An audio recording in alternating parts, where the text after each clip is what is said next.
I'm here to discuss the so-called flying saucers. The whole fleet of them, what's on the ASA?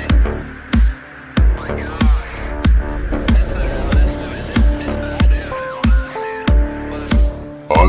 That's Unidentified. The acquisition of unwarranted influence, whether sought or unsought, by the military-industrial complex. Anomalous. We have spacecraft from another species. We do, yeah.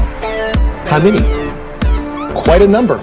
Since 1947, we have received and analyzed between 1 and 2,000 reports that have been made by credible observers of relatively incredible things.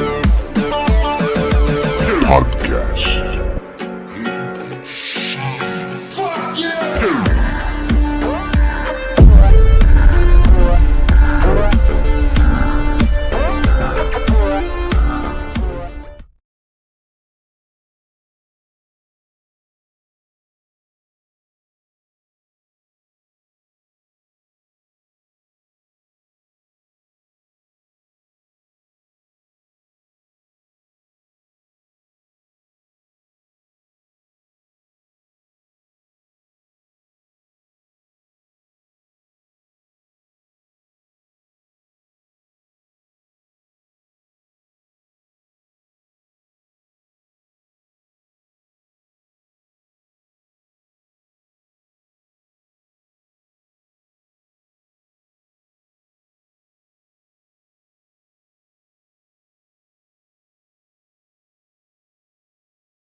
Testing, testing, testing, testing.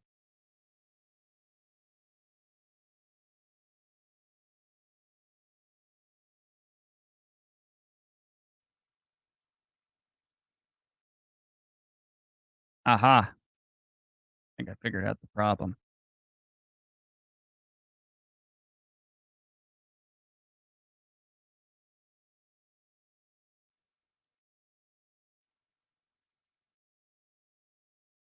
All right.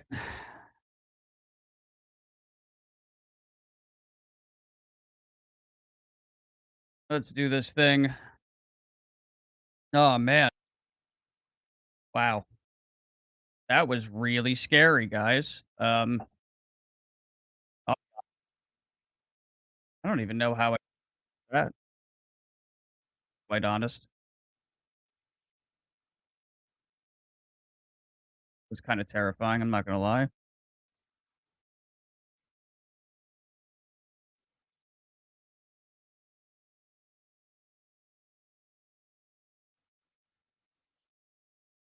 But I wanna make sure that the audio is coming in clearly, so let's see, that's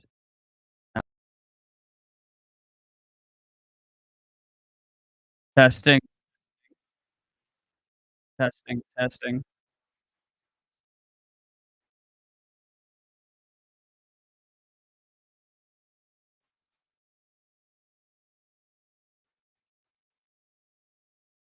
Yeah, I'm trying to handle it like a pro. It just sounds like something is still acting up a little bit here, so I just wanna make sure I get it straight before we go on. I have a jam-packed show for you guys today, and I don't want you guys to miss any of it.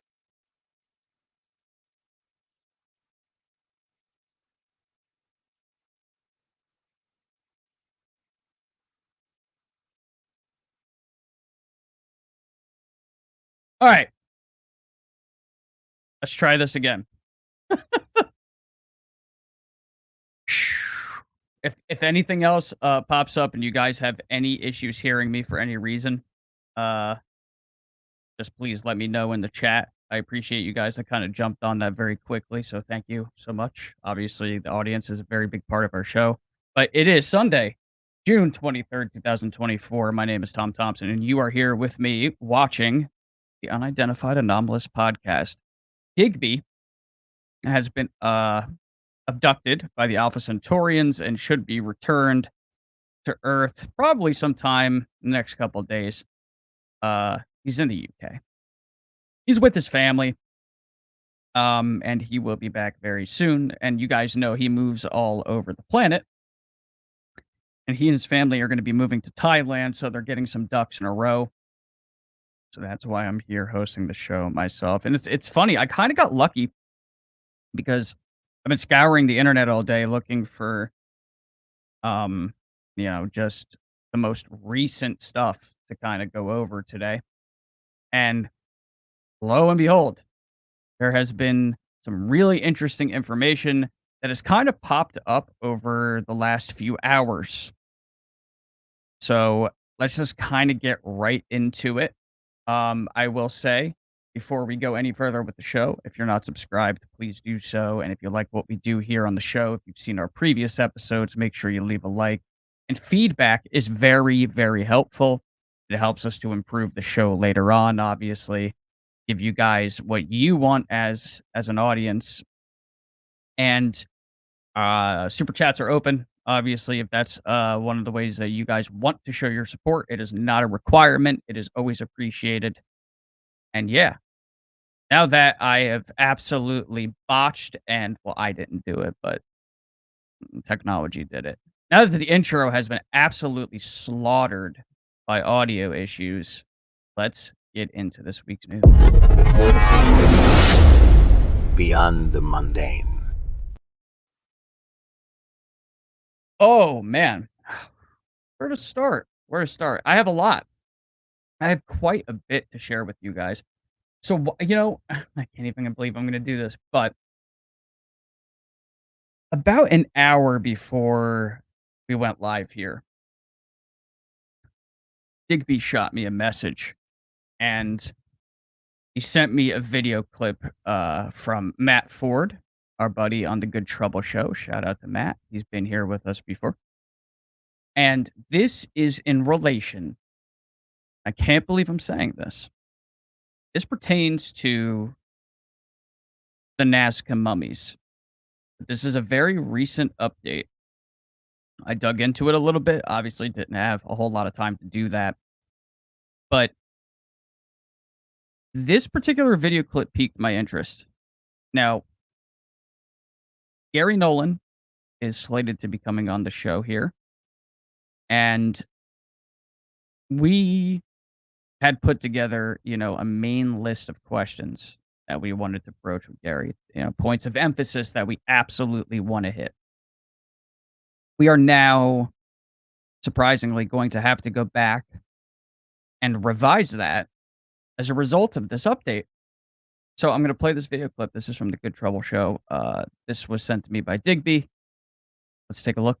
And he notes, he said, by the way, I know some of the world's best geneticists who can deal with the DNA that you guys are dealing with. Another point that he noted when you were talking about the hollow, the sort of shelling of the implants or whatever you want to call them in the beings, Dr. Nolan noted that this simple idea for hollow is that it enables strength. It's standard technique. Evolution found it many times. Hollow bones, lightweight, and internally structurally stronger.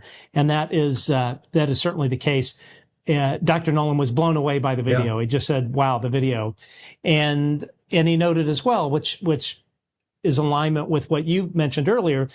Dr. Nolan notes the kind of genetic engineering required is absolutely stunning. It would require AI level abilities to do what he's saying.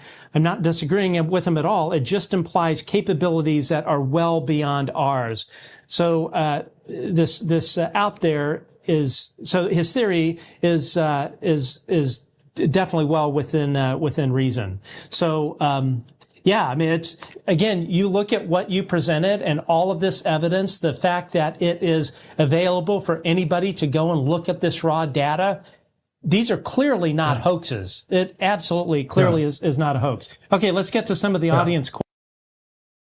So apparently there have been recent CT scans that have been done on one or a set of these mummies.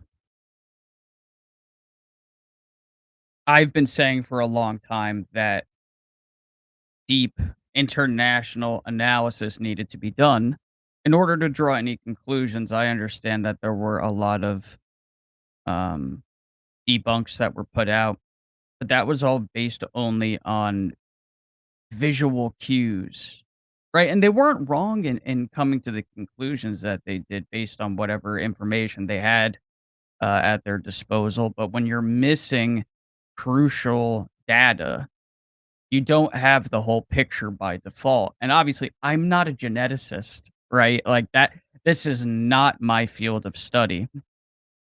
But apparently, Gary Nolan looked over some of this and was like flabbergasted by it.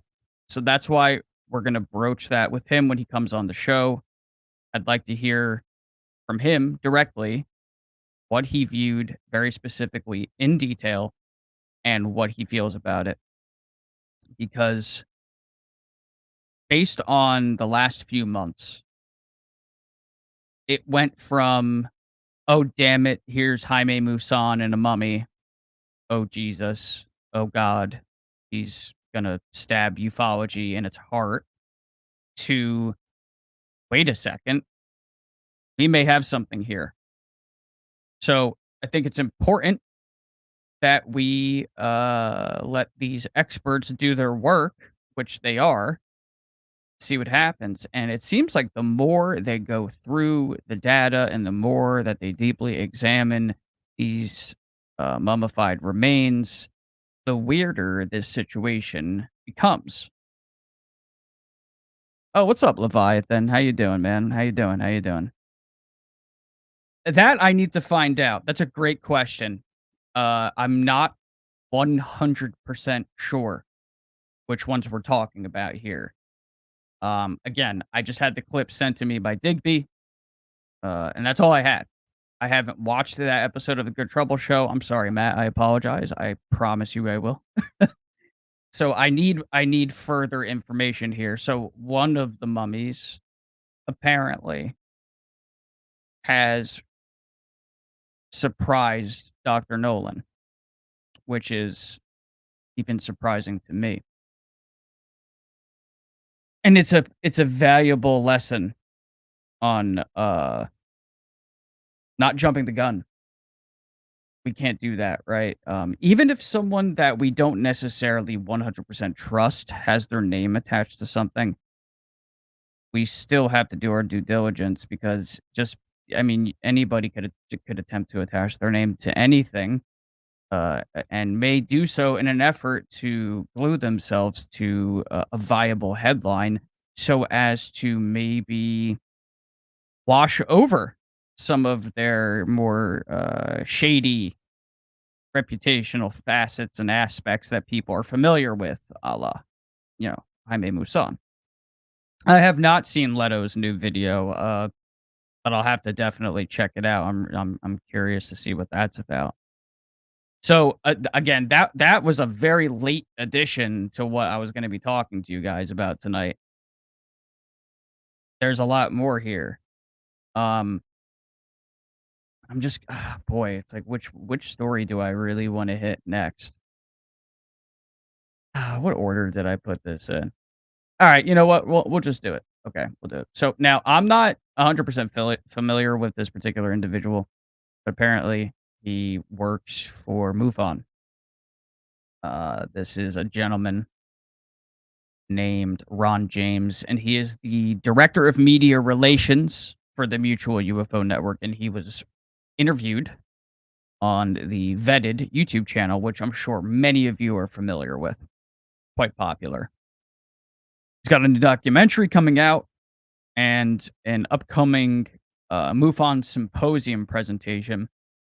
And apparently, there's a group of cases that he is part of the investigative teams for. And on Vetted, he showed some interesting photographs. So I'm going to play the clip, and then we're going to have to really have quite the conversation about this one, without a doubt, especially if you haven't seen this one yet. Fasten your seatbelts.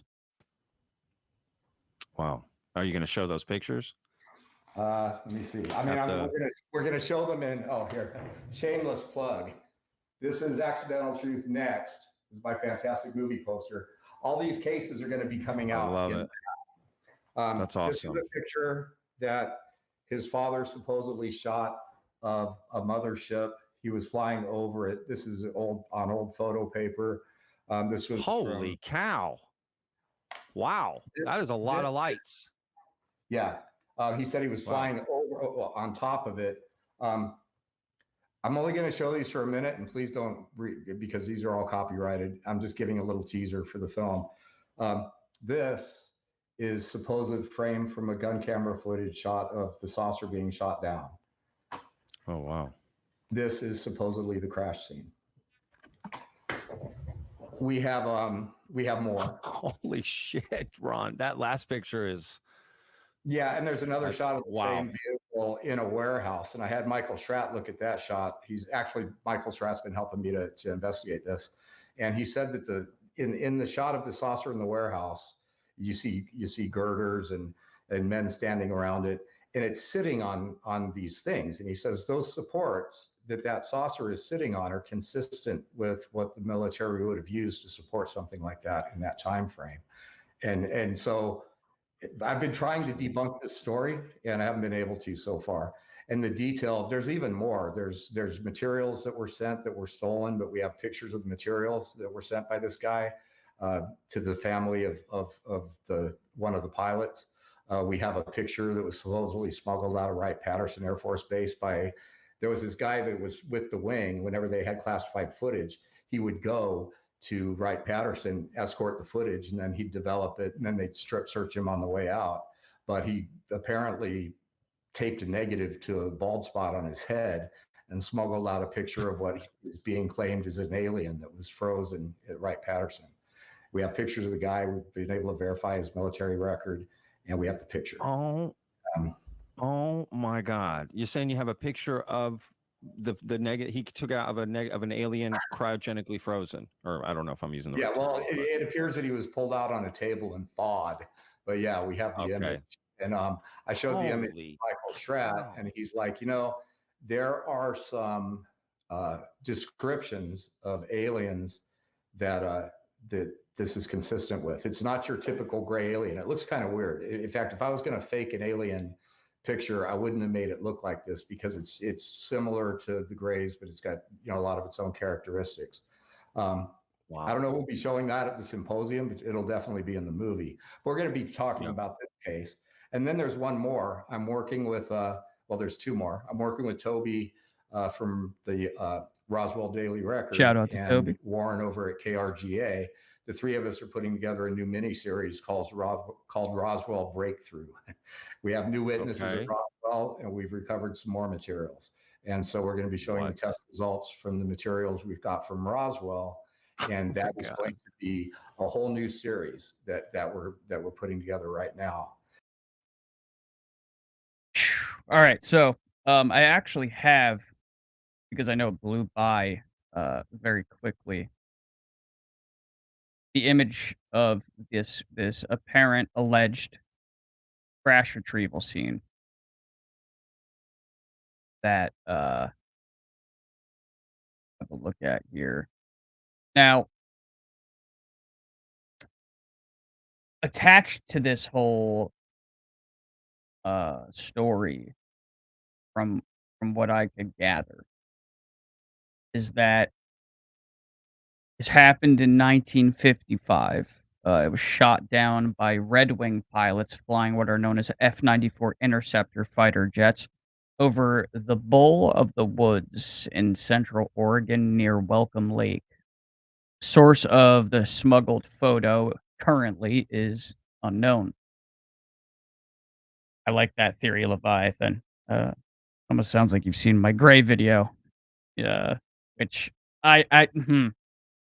we'll get to that later. I have something interesting to share with you guys. So, I was reading through the comments on Reddit specifically, and the problem that people are having, not with the photograph itself or any of the material technically, but the issue that they're having is with the chosen methodology of information release. They're like, "Oh, here's another documentary. Oh, it's behind a paywall," and so I'm gonna play devil's advocate here, because I'm not disagreeing with the frustration of some people out here when it comes to this type of thing. I get it. I'm not, but I really do wonder what 9 out of 10 people would do if they had this type of material or evidence in their possession, and also realized they were in a position to not only release it to the public, but also potentially financially benefit from that release, which could then, and I don't know, help pay for the arduous, lengthy amount of time and effort and scrupulous detail that went into the investigation of said case. Because I see it, right? There's this moral stance that some people take where you're like, well, just release it. No documentary, no nothing, just release it. And I get that. I do. Right. I really do. But at the same time, we also have to remember that people have to eat. And that if someone is going to spend a significant amount of their personal time investigating something, and maybe that's not necessarily their profession per se, um, benefiting from that financially helps make up for that time. And that's not really the fault of the individual because we are born into that system. I was just talking about this the other day in another little video clip that I posted on X. We live in a capitalistic society where goods and services are acquired by said citizen through the use of money. It's really just that simple. Just because somebody wants to put this in a documentary and release it that way, that does not automatically constitute it as being bullshit. It doesn't. When you really break it down and look at it from an actual evidentiary perspective, the choice that someone or a group of individuals make as far as how they are going to spread this information to the public, that it does not automatically disqualify the evidence. If there is a story to be told attached to said evidence, one of the best ways to tell that story is through a documentary. We have seen it time and time again. Ganga, I would say that Moment of Contact is absolutely one that was worth payment. Leviathan, that's really kind, man. I really appreciate that. I have my own mental health struggles, so I gotta say your comment kind of hits me maybe differently than it would uh someone who doesn't know what that's like. So thank you. That's like that's a really kind thing to say, and I'm glad that something that I created helped keep your mind occupied and maybe kind of kept your thoughts moving in a better direction. Man, it means a lot to me. Really appreciate that. And documentaries demand the attention of the viewer. So if you really want information to sink in, that's one way you would do it, right? Now it's like, well, what other ways exist? You could do a presentation in front of a live audience. You could live stream it. There's a lot of different ways to do this sort of thing.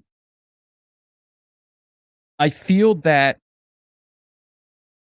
because of the temperature in the room with disclosure and such, that our main focus should be on the evidence itself, right? Because ultimately, if you think about it, somebody puts one of these pieces out into the world, right? I'm working on a documentary right now as we speak. I am part of a group of people working on a documentary. I was brought in to help with that, and I'm having a great time doing it. And it's an art as well, creativity. And the other ways that you could go about this, uh, it depends on the person. Honestly, it depends on what you're trying to get. What you're trying to get out of it yourself as the person that's actually doing the presentation. So I think we just need to stay focused on the evidence that's being presented because ultimately the information is going to make it out onto the airwaves for free anyways.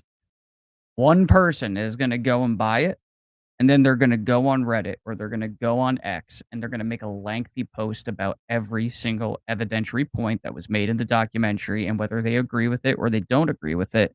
And then we're all going to see it and we're all going to draw our own conclusions as well. You know, for some reason, this used to be okay. It was. What's up, Sandy? Good to see you in the chat. Happy that you're here. Thank you so much for popping in on the late night. It used to be okay to make documentaries about this subject, and nobody would call you a grifter or anything of that nature. But now anyone that tries to financially benefit off of this subject in any way, shape, or form, there's at least 1 or 3 people in the room that are going to poo-poo it for whatever reason.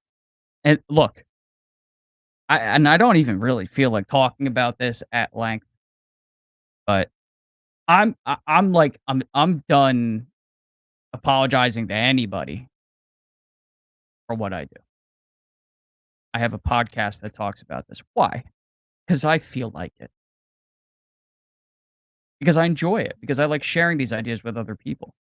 I like making videos about this subject. Why? Because I fucking feel like it. That's why. And because I'm an experiencer. It's affected my life in such a way that I want to talk to people about it. I want to connect with other people that have had interactions with these forces, and I want to know what their life is like as a result of that, and maybe find some answers on the way.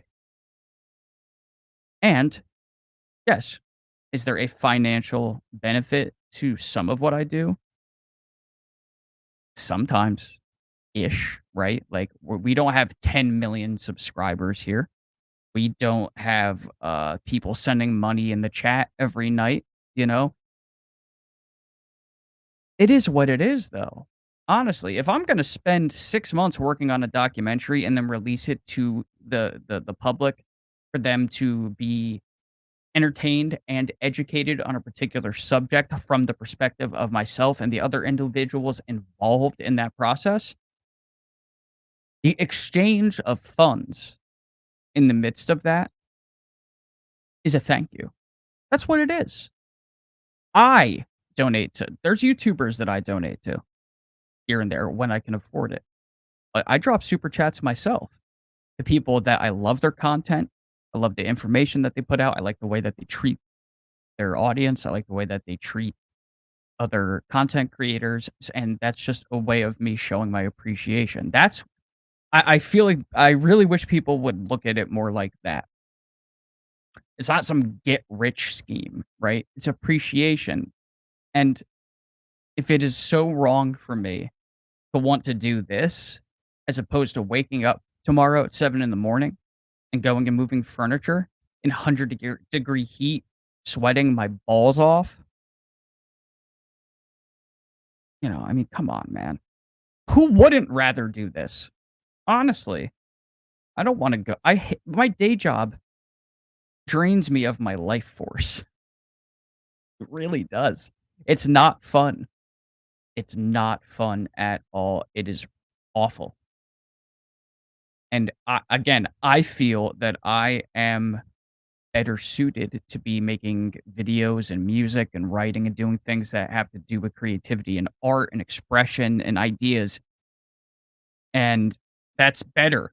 It's like the world is better off using me for those things as opposed to using Tom Thompson to go into a warehouse and move a bunch of boxes for 8 hours.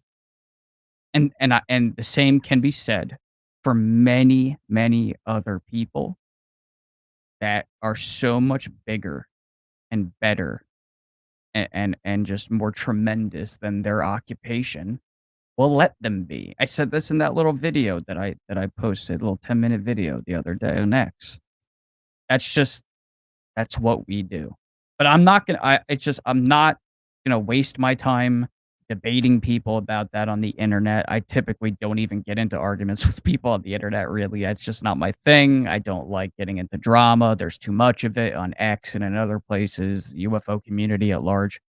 If you don't like what I do, if you don't like me and Digby and our show and what we present, and you don't like the fact that we are UFO podcasters that want to make documentaries and want to write books and create artwork and things of that nature, then don't interact with us, don't watch us, and go watch something else. It's really just that simple. You don't have to support what we do.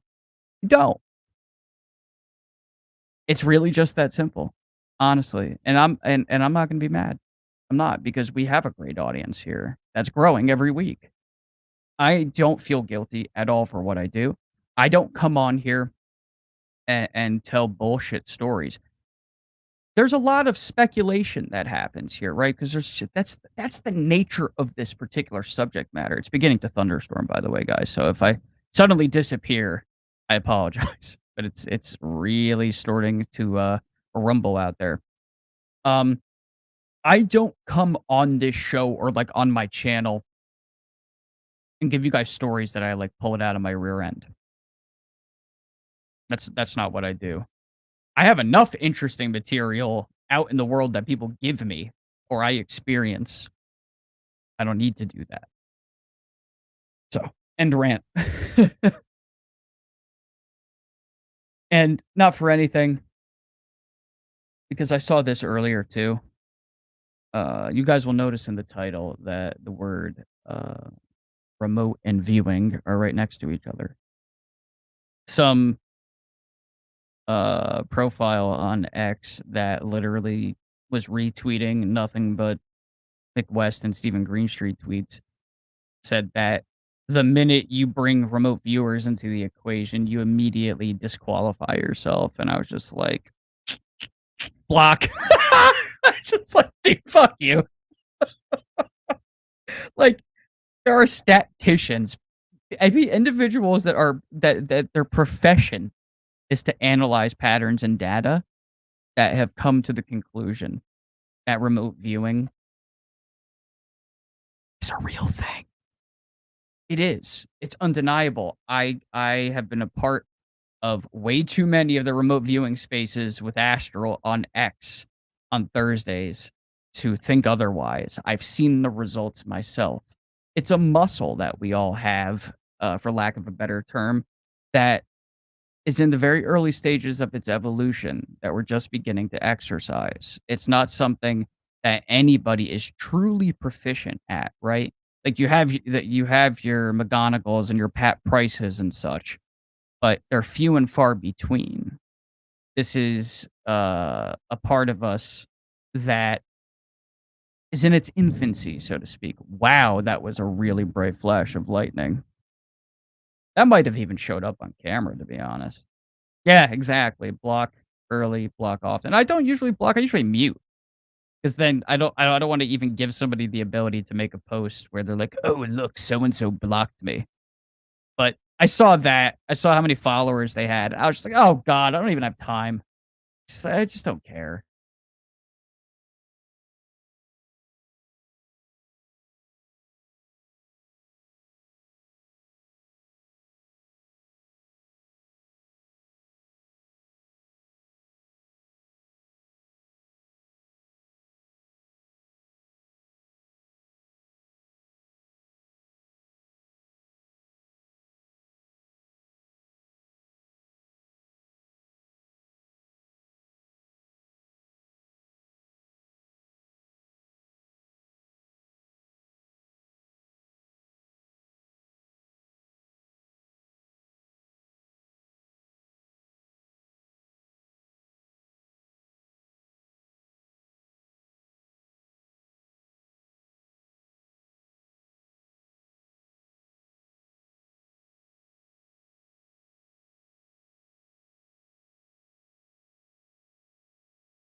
Whoa. The stream is still going? Can you guys hear me?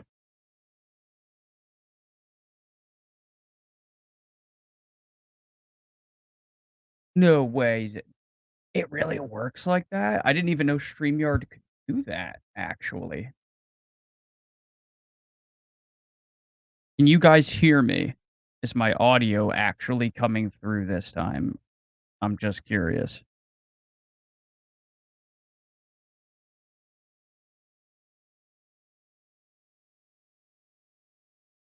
Mm. Well, that's a good thing. That's a good thing. The only thing that sucks is that all of the video clips I had in a line here to present, I just have to re-add them. That's okay. I can talk as I'm doing that. But guys, thanks so much for sticking around. Really appreciate that. I actually had no clue that uh StreamYard would stay online like that. That is an unbelievably great feature. Back when I used to stream just games on PlayStation, if your stream went out, your stream went out, and you had to set everything else back up, and it was a giant pain in the butt. So that's really great. Let's see. I just want to make sure I get everything back in here because we have some UFO footage, some UFO photographs to look at.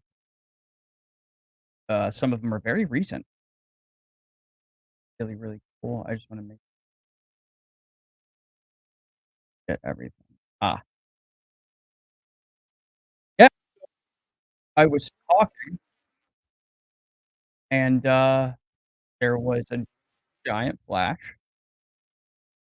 Sure enough, uh, power went out.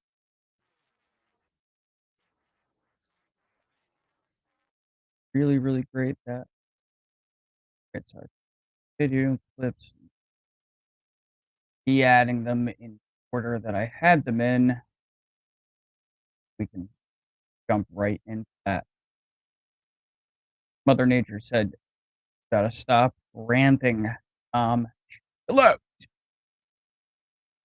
I want to add this one? Yeah, I'll add this one. Why not? Why not? All right. Oh, I got my documents back up. Okay, last thing I need to pop up here are all the images that I had ready for the show today. And we can just get right back into it. Wow, that is awesome. I'm so happy about that.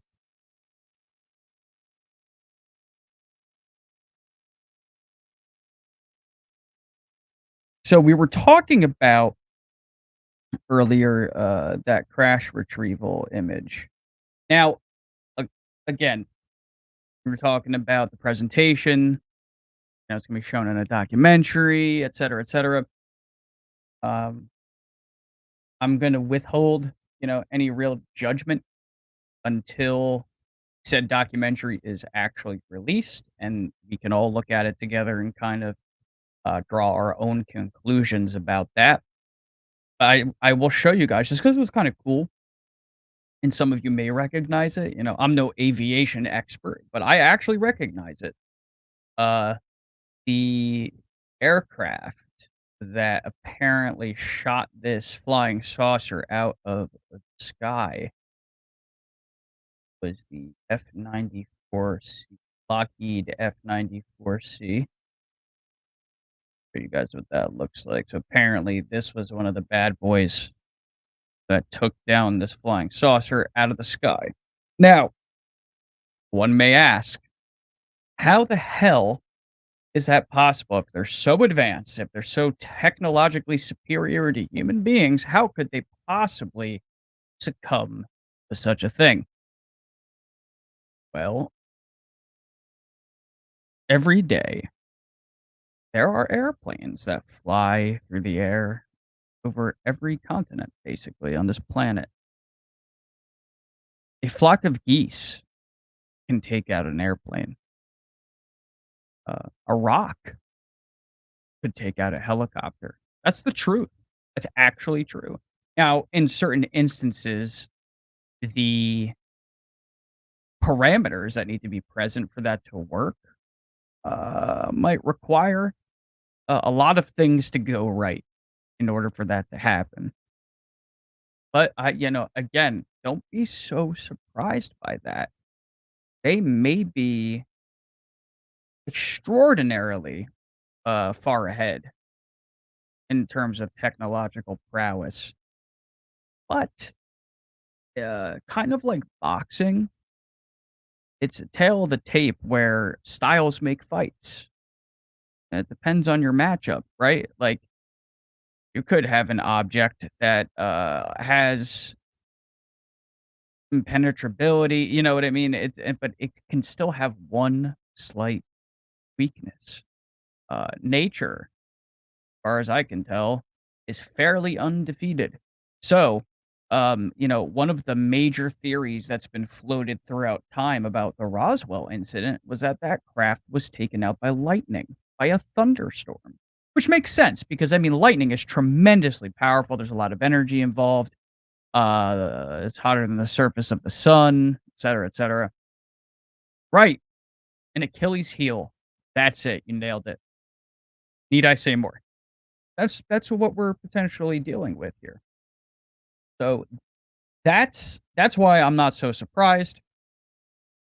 And if you guys have seen Gary Nolan's recent interview, and I'm going to bring this up with him, it would also seem that in certain instances, some of these objects crashed not because of anything we did, but because there was a situation where a UFO caused another UFO to crash, UFO versus UFO, which is really interesting. Now, this is the least, in my opinion, this is the least interesting thing I have to show you guys today because it just is. But um, there was a news story that was ran about a bunch of idiot protesters that decided to spray paint and deface Stonehenge with orange spray paint for some reason. Why you feel that that was necessary as part of your protest, I'm not really sure. I don't even know what they were protesting. I might even agree with it, but that doesn't mean you should go out and deface uh, the ancient ruins or any historical site like that. Like destroying statues and things of that nature from antiquity and such. Like when ISIS was doing that, it's like that I find that quite disgusting. But someone noticed in this image a little black orb. Can't miss it, but we'll zoom in on it because why not? There he is right there. Could be anything. It just I saved it and wanted to show you guys. I find this to be the least interesting thing that I collected. Hello from Puerto Rico. Hello, Alexis Ortiz. Welcome to the UA pod. Happy to have you here, my friend. Thank you so much for joining us live. It's good to see you in the chat. What up, Kimball? How are you, sir? Happy to have you here, my friend. We got to get you back on the show sometime soon, man. I really enjoyed our conversation the first time that you were on here with Digby, and I had a great time. Now, let's get into some footage. So this is really interesting. There is a gentleman that just started a YouTube channel based on work that he's doing. And he says that he's been catching anomalous objects on video with thermal, and he says these things are not visible and much harder to spot even under night vision. Can't be seen by the naked eye. He posts videos to his YouTube channel. It's YouTube at Black Hot 5, and he's hopefully got much more to come. He says, this is incredibly fascinating. There isn't much for me to say. The videos speak volumes. Share your experiences and pictures if you have any. Now, we live in an age where photographic and video evidence can be faked. but we're still going to look at it because there's also that uncanny valley. There's a lot of times where our brains just tell us that something isn't right with an image or a video. And it's still part of the data bank of evidence as a whole. I will play the clip. Whoa. No fucking way.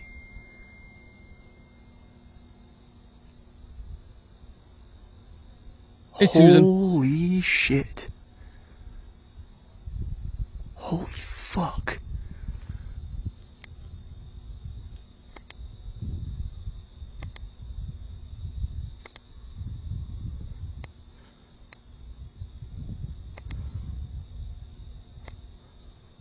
That is. Now, I hate when the clips stop abruptly like that. Doesn't mean that it's fake, but it's just I would like to see it to its end, right? Like that's just what I like. He's got other clips on his YouTube channel. I don't have them downloaded right now. I would encourage you to go check them out at least, because there does exist on the internet quite a few different video clips from different sources that involve the infrared spectrum that I find to be some of the most compelling video clips of these objects that exist. There's actually one in particular that I believe we may have shown on an earlier episode of the show. That was your standard classic flying saucer shape, again in the infrared, just moving through the clouds, doing what it's doing. And this kind of goes along with my thought process, especially when I was writing my UFO monologue, that when you actually realize the percentage of the light spectrum that we see compared to the higher electromagnetic spectrum, like the images and graphs and things that some people make don't really do that actual justice. It is unbelievable how small our portion of it is, and our brain filters the rest of it out. It's actually the number is so small that it's negligible, and yet it encompasses all that human beings have the ability to see with their eyes. That's really hard to even wrap your head around, because then that just it leaves a giant portion wide open. And if there are entities and intelligences that are made of, say, dark energy or dark matter, they may only visibly exist inside those portions of the electromagnetic spectrum. Therefore, they will reside well outside our visual field of view. It's really. I don't think you guys understand. Like, if you don't know the numbers, it's gonna blow your mind. I just want to make sure that I give you guys exact, proper mathematical percentage here. Let's see. Where am I writing here? There's a lot that I wrote. Let's see. All right, so check this out. So this was from my first presentation. Human beings perceive approximately 3.6 times 10 to the negative 8% of the electromagnetic spectrum. 3.6 times 10 to the negative 8. This minuscule percentage represents the entirety of the visible light spectrum for humans and is so small that it is essentially negligible when compared to the vast majority of the electromagnetic spectrum, which remains invisible to us. And check this out too. I'll just throw this into the mix. Dark energy constitutes about 68% of the universe. It's a mysterious force responsible for the accelerated expansion of the cosmos. Dark matter makes up approximately 27% of the universe. It does not emit, absorb, or reflect light, and which rendering it invisible and detectable only through its gravitational effects. Guys, ordinary matter is the remaining 5% of the universe, which includes all the atoms and molecules that form stars, planets, and all known forms of life and observable objects. That means that dark matter and dark energy together comprise about 95% of the universe, with dark energy alone accounting for 68%, and ordinary matter constitutes merely 5%. Again, I mean, really, that leaves a lot of room. I always knew that, right? But when I looked into the actual numbers, especially the light spectrum percentage, that one really got me. I'm like, holy shit. 3.6 times 10 to the negative 8. That's it? It's like our frame of reference, our field of view is even smaller than I realized. This is why the work of, specifically John Keel always sort of, tickled my fancy, so to speak, especially, like, The Eighth Tower, on the, super spectrum and such. That book blew my head off my shoulders and had a giant influence on the way that I look at the entire subject of the phenomenon. Whew. So, yeah, digest that. Quite interesting. Now our next piece of UFO footage comes by way of North Central Texas. 3 perfect spheres in the form of a triangle were captured by a woman in North Central Texas. The post says, "When I first saw this, I thought it might have been Chinese lanterns, but after watching the entire video, I could see they were perfect orange spheres in the form of a triangle. Now, I didn't see any drift of the formation. Very good catch by the woman." And so far, it has not been debunked. And it's gotten some pretty positive feedback, actually. So let's have a look at it.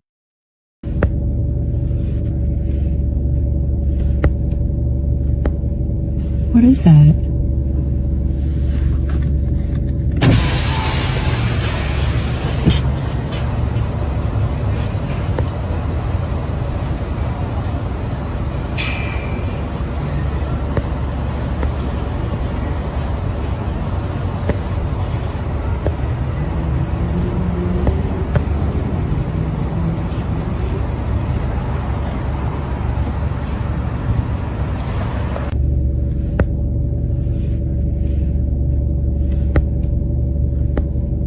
What is that?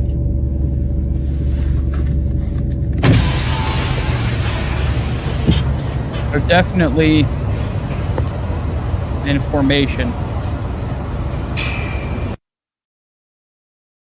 Now, again, could it be drones? Sure. That's always possible. But how can we really? Again, when it comes to the footage and photographs, there's only so much speculation that can be done on the front end, especially by viewing audience and me, the random podcaster, right? Like, we are going to observe it. And I mean, we already know what the possibilities are. You got your CGI, you got your spheres, the Chinese lanterns, you got actual anomalous objects. You have drones. Like, there's a number of things it could be. But what was interesting too is that in one of the comments, there was another witness that saw it from a few miles away from where this woman was, but I guess they were closer technically, and said that they were absolutely not drones, that there were no, uh there were no sounds, and they were able to somebody got a look at one of those with, like, binoculars and didn't see any rudders or anything like that. Ah, yes, Preston Dennett calls this sort of behavior a display. Yes, that's funny that you bring up Preston because I actually, uh, just added a few of his books to my little personal library that I have going on, which is pretty extensive at this point.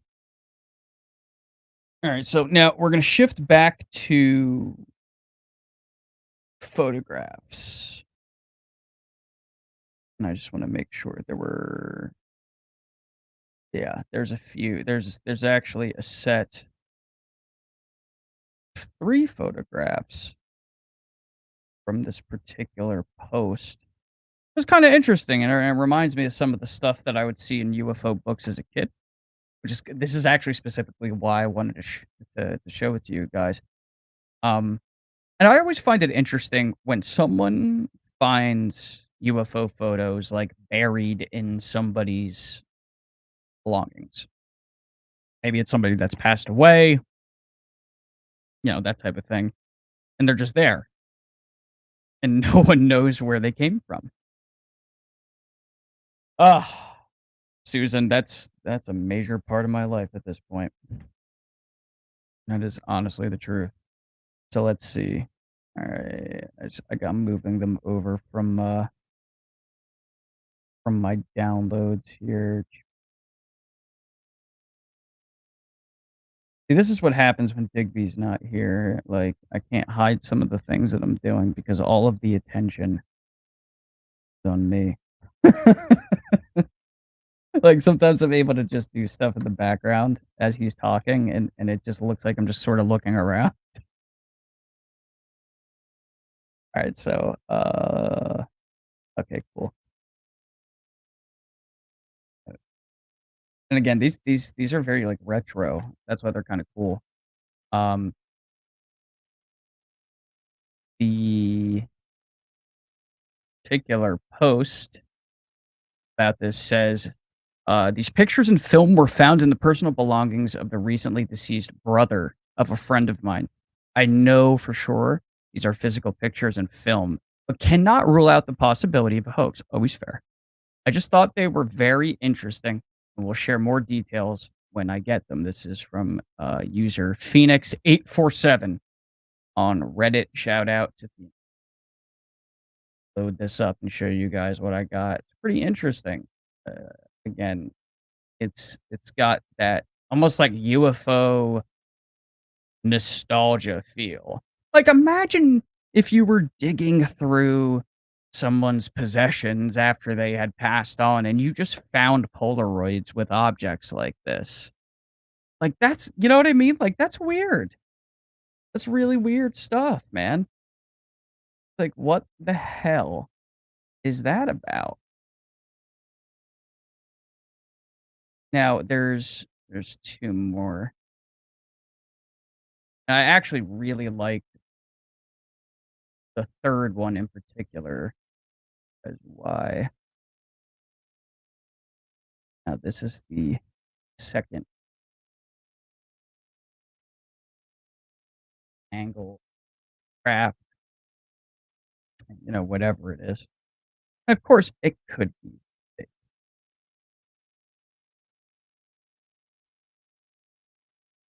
Oh, yeah, yeah, yeah, yeah. Oh, that's awesome, Susan. Yeah, Preston's work, is quite extensive. He quite a number of books out. Really been enjoying it. S Scrolling. Here, I'm gonna pull up the last one. Now this one's really cool because, again, it shows that this is actually film. Yeah. Very difficult question about it. That's why, like, I've been looking into ordering old film equipment because I have this idea, right? that as we have changed the way that our technology functions and operates, it's actually become harder to capture these things on film. There's some characteristic about them that it was easier to accidentally shoot a photograph of a UFO back in the day using older equipment because of the way that they function. So now I think of that, but then I also think, well, it seems as though that people are often picking them up with new equipment when they're using high speed cameras, or you're using the slow motion or super slow motion functions on modern smartphones, and of course infrared. So it's like what I want to try to do is get the right equipment to be able to combine um, like high speed photography with old Polaroid and actual physical film and infrared. Like, I wanna take Polaroid infrared shots, because at that point, like you said, it's really, really hard to alter Polaroids, and if these objects are showing up in the infrared spectrum more than anywhere else, that's probably a good place to start. Not to mention the fact you know what? I guess we should probably bring this onto the show too, because I we haven't actually, gone over this. Hey, you guys know that my mom had a UFO sighting recently in our backyard that, like, threw her into immediate ontological shock, and it was one of the most interesting things that I've ever seen happen to a family member. I mean, I was really, really flabbergasted by the whole thing, okay? So, like a week or 2 goes by, however long it's been, and I was out in the backyard, late in the afternoon. It was gonna start getting dark out, fairly soon. And I was just messing around with my camera. Alright, I have a Galaxy S23 Ultra, so there's a lot of cool things that you can do with that, and I am very interested in, just, photography as a hobby, and, like, I enjoy taking photographs of things in real life and then going into, like, Photoshop and seeing what can I do with this that's interesting or artsy or psychedelic, cool stuff, just fun. And sometimes doing things that, I might play a prank, like, switch my parents' heads or something, I've done that type of stuff before and then just sent it to just it's just how I that's just how I screw around, and I was out there, I took a couple photographs of the geese because there's tons of geese by my house, and I got got some funny photos of them sticking their tongues out, and it just looked ridiculous, and I was about to go inside, and this part I wanna mention because it's interesting, and it's just, again, the phenomenon doing what the phenomenon does. I got the sudden urge to take some photographs of the area of the sky where she had seen these 2 objects. They were shaped like Tic Tacs, honestly, but, she described them as being metallic. They were moving in unison with each other perfectly and very slowly, and then they split apart perfectly and then, disappeared behind the trees. Now, I'm back there. We're talking about my mom, Sandy. I think they're just referencing my mom, yeah. Now, I take these couple of photos, and I wasn't really even thinking much about it. I eat dinner, we take the dog for a walk, come back, and I'm going through just other images on my phone because I just had stuff that I had saved throughout the day. And I noticed the photographs that I took outside, and I was just looking through them. I'm like, "Oh, look at these geese. That is hilarious. This guy looks like he's talking, but his tongue's out." Just stupid stuff. Then I got to the last 2. Got to the last 2 photos, And I'm going to show you guys the photos in chronological order. There's two there now. The first photo had nothing in it. Okay. Now I get to photo number 2, and that's when I saw this.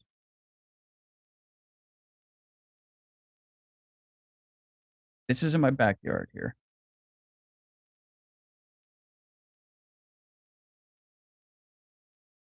And I'm like, oh, what is that? Right?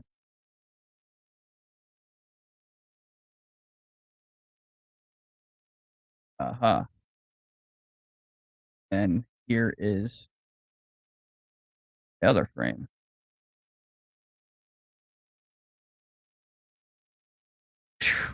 Weird, right? I mean, and then, just so we can sort of do like a little back and forth. I mean, you can tell I moved a little bit, but it sort of retains its shape. And the other interesting thing that I didn't go click, click, click. I have it set on my phone so that if I swipe my shutter button, it goes, and does like the burst shot. I just went, and it took like 3 pictures, just real quick, real quick, real quick. That's what I didn't hear anything. I didn't see anything with my naked eye. But lo and behold, in the same area of the sky that my mom saw something astonishing, I happened to catch these. Again, look, I can't prove or disprove what this is at all. But what I can tell you that I know that it's not an airplane. I know it's not a bird, and I'm very confident it's also not a bug because I've caught bugs in images before, and there weren't any bugs in my immediate vicinity. And most of the bugs are much lower down ground level. So there's that. I don't know. I don't know, but nonetheless, quite interesting. Now, kind of going back and forth here between pictures and photographs, or photographs and videos, I should say. This one I grabbed from Reddit the other day. This one is. I don't think it was much, but again, it was something that somebody caught by accident. Yeah, yeah, and you can right. That's like you can tell the perspective. Yeah, exactly. That's something I took into consideration too. It's like, well, where does it look like it actually is? It's past the trees to my eye, at least. So now check this out. Where are you? Okay, so actually, we'll go with this. This one's kind of weird. Hasn't been debunked yet. And again, you guys know how I roll, okay? If a UFO video clip gets debunked and it's been shown on our show, let us know, and we will acknowledge that. It got debunked. It's really just that simple, and then we move on to the next, right? It's not a big deal. It happens all the time. But until that happens, we're gonna speculate. So, the post for this says, "I saw this object moving across the moon, beautiful orangey moon last night. I can tell you it's exactly 23:06, so military time. Apart from being flabbergasted at the moon's beauty, I couldn't believe there was a long object moving very slowly from left to right. Has anyone seen anything like this before? And can someone help me find an explanation, please. I posted on the London subreddit, but I'm not sure we found any explanations.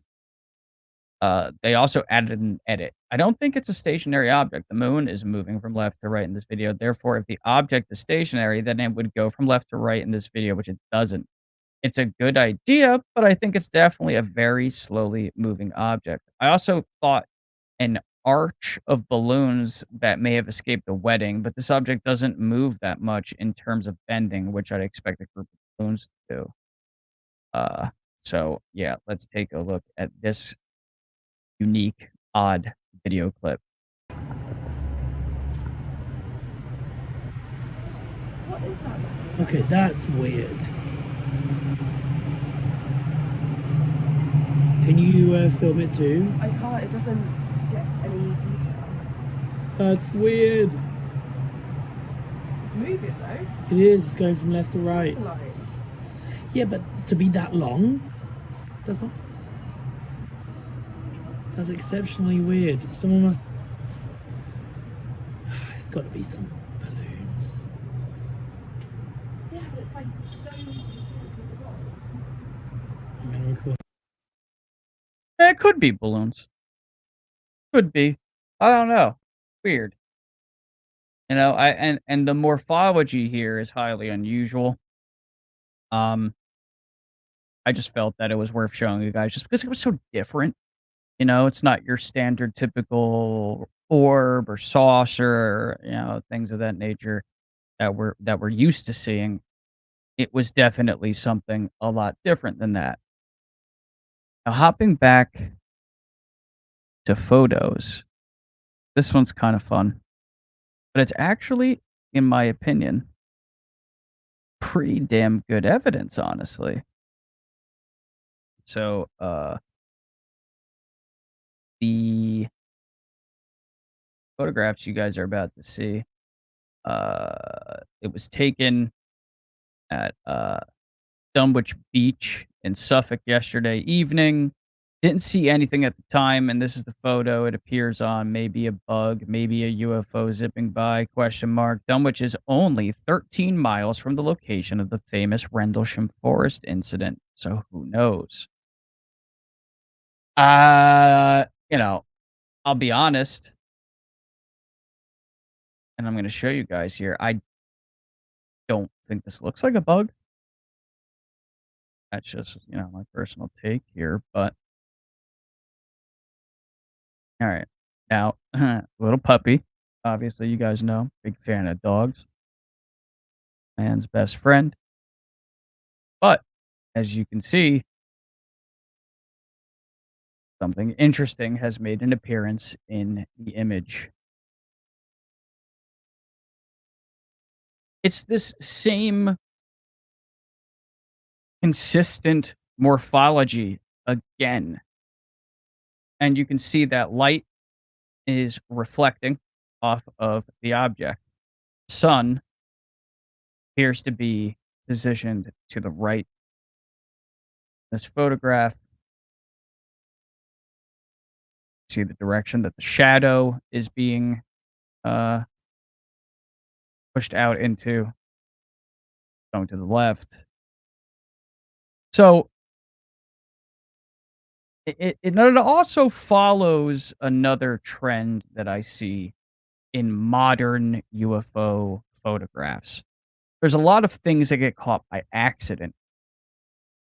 You know, there's a lot of times where someone will literally just be doing any regular mundane activity. Oh, hey, I made lunch and here we're going out on a picnic and I'm going to take a photograph of the scenery. And lo and behold, there's an object in the background that they didn't see. They didn't hear it. They didn't notice it. It made no indication at the time that it was even there. And yet it appears in the photograph. So it, again, common trend that I'm seeing a lot now. And I know that's happened throughout history with UFOs, but still, it seems to be very much a hallmark of the current state of affairs. Now, now I don't have anything to technically present visually for the rest of the show. It's just some stuff to talk about. Um, but we'll run through that, and then we'll close everything out. So, been having conversations with various individuals in the community, and as of late, very specifically, I've been talking to a number of people that are involved in remote viewing groups, and I am not one. I don't like putting dates on things. I don't like doomsday predictions and things of that nature. The reason I'm bringing this up is because it reminds me of what I have a term for it. I didn't invent the term, but it's the one that I use. It reminds me of nexus points. And when I say nexus point, I mean that it's an event in human history that, for whatever reason, it seems to send a ripple out into time in a weird way, where the past, or excuse me, the future almost has like an effect on the past. And the reason I give that credence is because there have been very recent experiments involving quantum mechanics and things that are way beyond even, my comprehension, I'm sure, that indicate that on the quantum level that the past and the future are intertwined in ways that we have yet to grasp, that the future can affect the past somehow. This reminds me of like 9/11. There were random number generators that were affected. There were precognitive dreams, eerie feelings people got the day before, myself included. Things that I just cannot shake, things that I just cannot forget. I am not claiming to be a soothsayer. I am not claiming to be a shaman, a medium. I'm not telling you that I have superpowers of any kind. Again, I think this is something that everybody inherently has in them. It's just that some people are better at it than others. Whereas in my case, it happens very randomly outside of my own personal control or will. These remote viewers that I've been talking to have all been sort of coming to a consensus lately that there is something coming that is going to affect the earth. Cataclysm, to be very specific. That there is something on the horizon, and I don't know if that means an asteroid, a super volcano, it's hard to say. But I find it really fascinating and startling at the same time that they would reach that conclusion. And there also seems to be, again, a pattern in the data when it pertains to NHI, in that they have some sort of inherent role to play in these unfolding events. I don't know if an intervention is what we're talking about here. I don't know if they're going to cause the cataclysm. I'm not even saying that. It doesn't seem to be the case, but obviously you have to bring that up into the conversation. But it's very odd, some of the consistent threads that I'm seeing, and I felt that I needed to mention it. Now, as you guys know, one of our upcoming guests on the show has a lot to say about these types of things. There have been maps that have been made, um, and new ones actually, that involve safe areas in case the ocean levels rise. And there's a number of different factors that could potentially cause that type of thing. Um,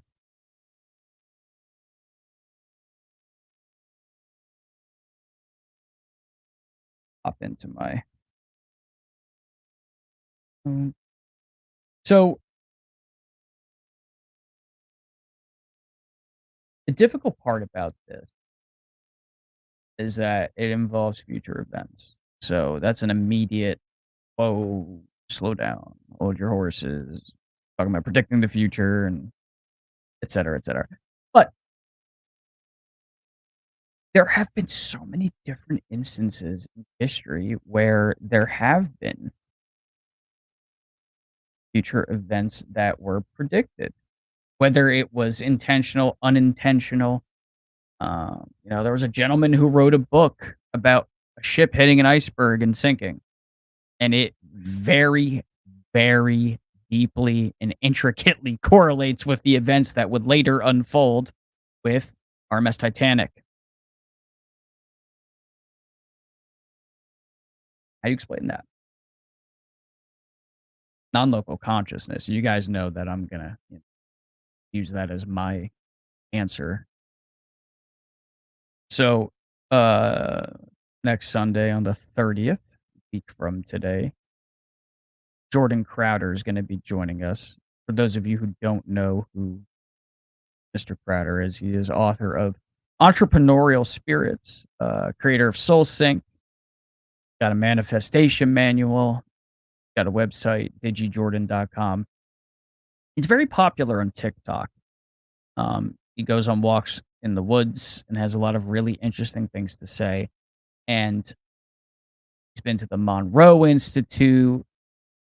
He's just done a lot of really interesting things, but he has some very, very specific statements to make about the idea that a cataclysm could be approaching.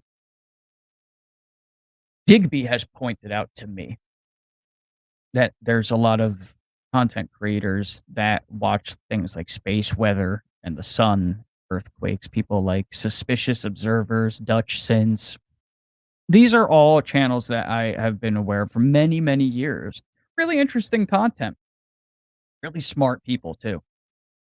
And they're saying the same things, that a pole shift is coming. So, remains to be seen. But I would suggest, in the least, that everyone should probably have some sort of plan in place in case they ever have to up and leave, especially if you live near the coast. Nature can be very unpredictable. That doesn't mean the world is going to end tomorrow. And I'm not trying to create doom porn. That's not my thing. But I just found it striking that these creators were watching space weather and the electromagnetic field, or the Schumann resonance. Earth's magnetic field is very weak right now. There's a lot of factors coming together at once, and then you hear that these remote viewers are also sort of getting these downloads that are pointing in a similar direction. And not only that, but there's been some really weird statements made by people that we all know the names of, like Leslie Keene, for example. She was getting interviewed by Kurt Tremungle and said that, that sounds like something's coming, right? Like she's got contacts that are speaking about that type of thing, and that she doesn't think that our way of life is sustainable and that it's going to get disrupted within, the next 5 to 6 years. And of course, we hear the date 2027, year 2030. I don't like putting dates on things, but I can't ignore the fact that I keep seeing it coming from this direction and that direction, and from a number of different people, and in many instances, people that are quite credible in what they do. They come with a resume that at least garners a certain level of respect, right? Um, it's not just like a random someone that has no job and they're just a person on the internet that's talking shit. It's this person's an analyst, this person's a journalist. It's just I'm seeing the pattern. Doesn't mean anything's gonna happen. Okay, doesn't mean that you should be frightened. But I feel that it is always a good idea to be prepared. Always a good idea. I'm a weather nerd myself, right? And I've always wanted to go and chase tornadoes. I like seriously, like I'm a huge fan of like Pico's Hank, and there's a bunch of guys on YouTube that I follow that do live storm chasing. So like when I'm editing videos and whatnot, and there's like a tornado outbreak going on in the Midwest, chances are it's up on my other screen and I'm watching it. I don't know. I've just always been fascinated by supercell thunderstorms, tornadoes, derechos. Weather is fascinating to me. Um, and there are some really troubling trends associated with that type of weather. The number of very powerful wedge tornadoes and long track violent tornadoes that will result in tornado emergencies, which, if you know anything about twisters, that's worse than a tornado warning. That's what happens when you have like a Joplin or a Bridge Creek Moore incident where you have a tornado that rips through metropolitan or very populated area and just demolishes everything inside. I mean, it's like a nuclear weapon going off. It leaves nothing but the foundation. I mean, it is unbelievable. Some of the things that I have seen damage-wise from those storms. Tempestus, I think you might be right. I think you might be right about that. But maybe we should just face that head on. Maybe it's just part of our growth. Now, the last thing I'll share with you guys, which you're only gonna get here because as far as I know, I don't know anybody else personally that talks to this particular source of mine. I mean, I'm sure they do, but they're not on social media.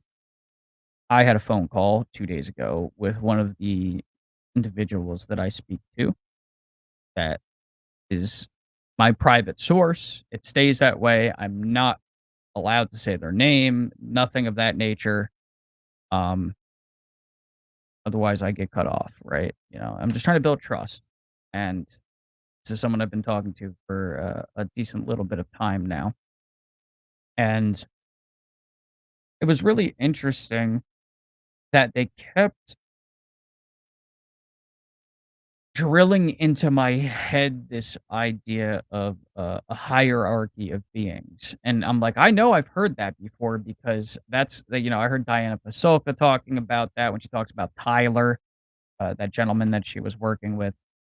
And it's this idea that there's levels of intelligence around us, that the Earth is not just being interacted with by, say, just a civilization from another planet, that there's a lot more going on. There was a recent interview with Bernardo Kastrup that was really, really interesting. He was giving all the reasons as to why the crypto-terrestrial hypothesis should be examined, maybe first and foremost, and then move on to other things. And I'll pose this little tidbit to Mr. Kastrup if he ever chance happens to see this podcast, which is always possible. I would like to get him on the show. He's one of my favorite thinkers in the world. If there was another species on this planet that remained hidden, and every now and then we bump into them and they have better technology than we do, and they seem to be impervious to things like inertia, gravity, etc., and their own little bubble, I would still propose that they are not originally from Earth. I would propose that maybe they were marooned here, or perhaps they set up camp here for a long-term scientific evaluation. Maybe they helped in the creation of our civilization, and were tasked with, through the ages, watching it develop, perhaps because they live longer. There's a lot of different ideas that we could have here. Because I am in full agreement with Gary Nolan when he says that it would appear that there are multiple intelligences that answer to uh, different chains of authority that are interacting with our species in this planet.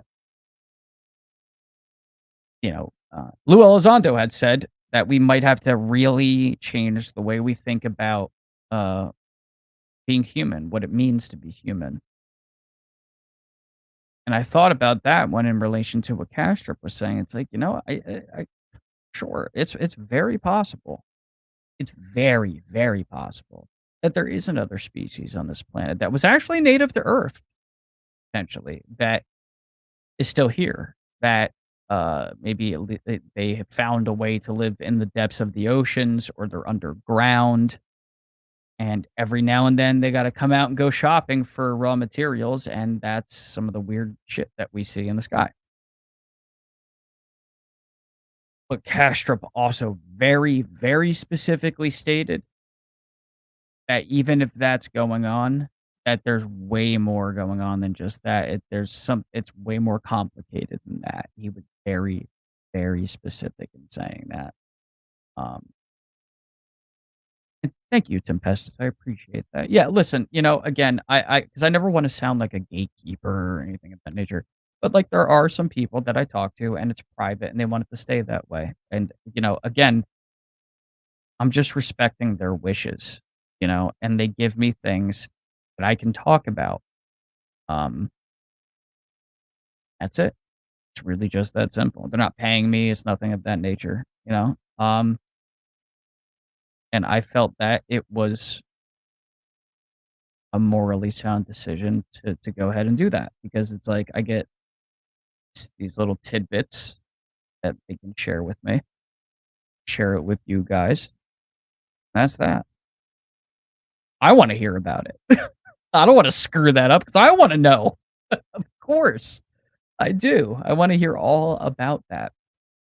So it's getting late here. Obviously, I did the show much later than we normally go about it. But there does remain one button that pressed. I'm the only one here. Not me and Digby tonight, and it's just me. I hold the power. I alone get to press. Speculation Station. We're going to do this in real time. We're going to do it in real time. Boy, what do I want you guys to think about? Well, I know that not everybody could have possibly listened to both of my UFO monologues, right? Like one was 20-something minutes, the other one was like a half hour or so. But I'm going to be turning those into videos. And I'm really excited to do that because and the next chapter of the series on the Grays, I might have to show you guys something.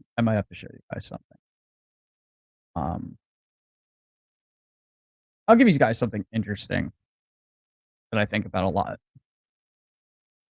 So consider the quantum realm, a domain where the classical laws of physics give way to the bizarre and counterintuitive behaviors of subatomic particles. What if our reality is to another more advanced NHI as the quantum realm is to us? This superior intelligence might have engineered nanobots, minuscule yet extraordinarily sophisticated devices to explore and interact with our world. These nanobots, perhaps perceived as unidentified flying objects, would not traverse the vast distances of space as we understand it. Instead, they might pierce through dimensions akin to an injection, or they might shrink down to a scale where they seamlessly integrate with our reality. I find that really, really interesting that, we could be like somebody else's germs or atoms. It's kind of like the whole idea of a universe inside of a raindrop on a leaf somewhere, that type of idea. I find that just like really, really interesting. And it's this idea of like the infinite fractal, right? That it just continues in all directions, right? Like, we are giant and we are minuscule at the same time. I don't know. I find there's something beautiful about that too. There's like a duality there. And it just depends on your perspective and what you are and what you exist as in the universe. All right, so I'll show you guys something quick and interesting. I'm not gonna go into too much detail here, all right?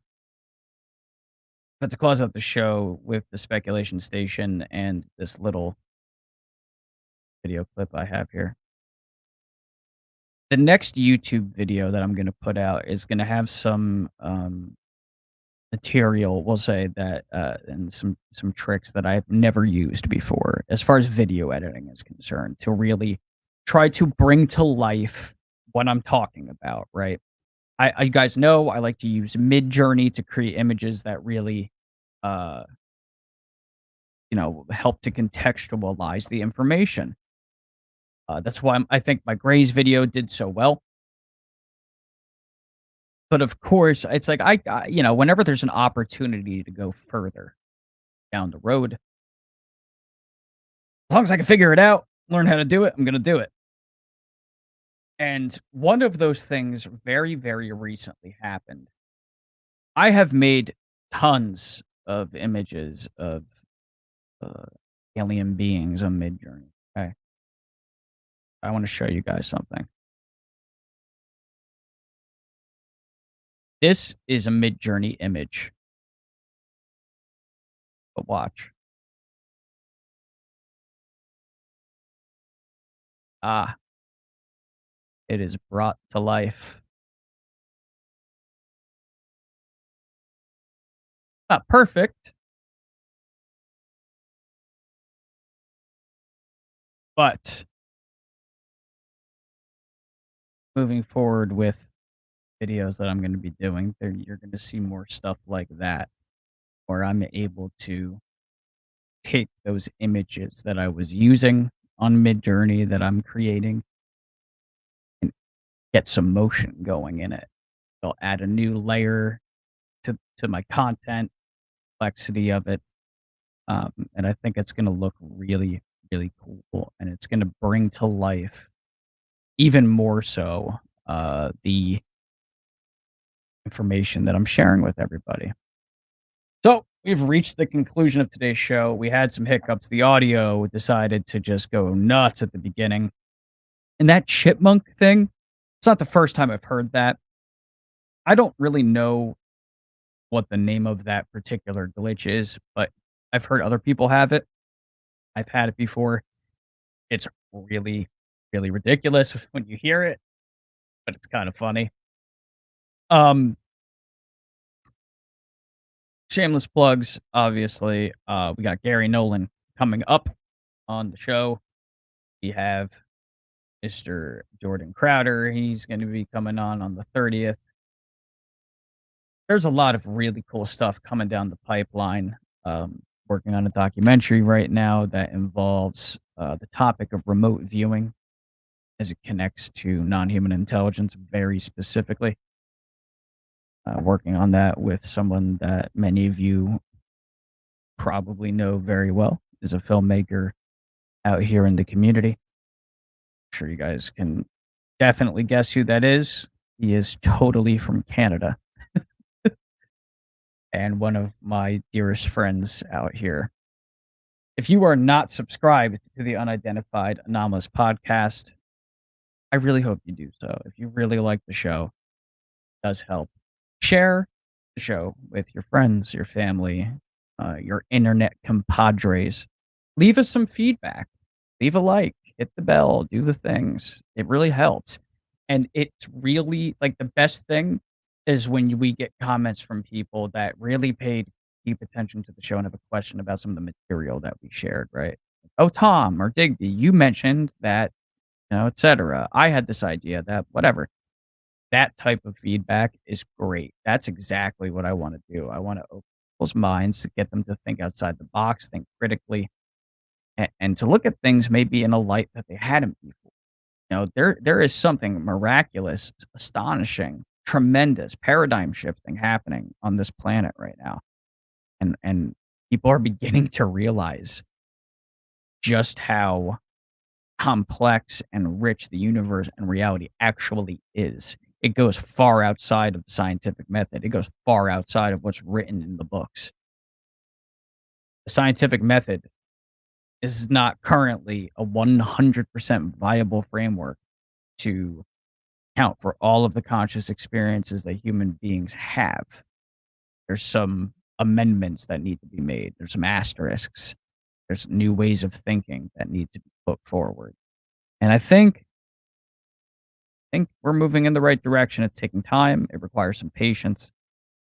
But I think we are really, really beginning to see the turn. And as far as the UFO subject is concerned, the phenomenon and such, we are way, way, way down the road. We are, I mean, honestly, the debate on whether these things are even real or not, that's over. It's over. Okay? Put that to bed. It's over. If you don't think UFOs are real, I'm gonna try to say this nicely. You're either naive or you have some sort of like deep-rooted prejudice against this idea for some reason. You're wrong. It's like this is happening. It really is. And I know it. A lot of other people know it as well. And that's just a part of our reality. You just have to accept it. We are not the top of the food chain. Okay? There's nothing wrong with that, to be honest. Yeah, Susan, we're really looking forward to having Dr. Gary Nolan on the show. It's going to be absolutely amazing. He's damn near like the number one person that I've wanted to interview. I mean, I have a short list of people that I consider dream interviews, and he is on that very short list, and I'm really excited for that to be taking place. It's just an honor, and a pleasure, and can't wait to hear his thoughts on some of my ideas as well, and see if we can't get some new information out of him, maybe clarify some things, and yeah, I think it's going to be a great conversation. But for myself, for Digby, and for all of you out here, again, thank you guys so much for being patient tonight. Obviously, yeah, the power went out, but the stream stayed up, which was really, really cool. I actually didn't expect that one bit, and that was really helpful.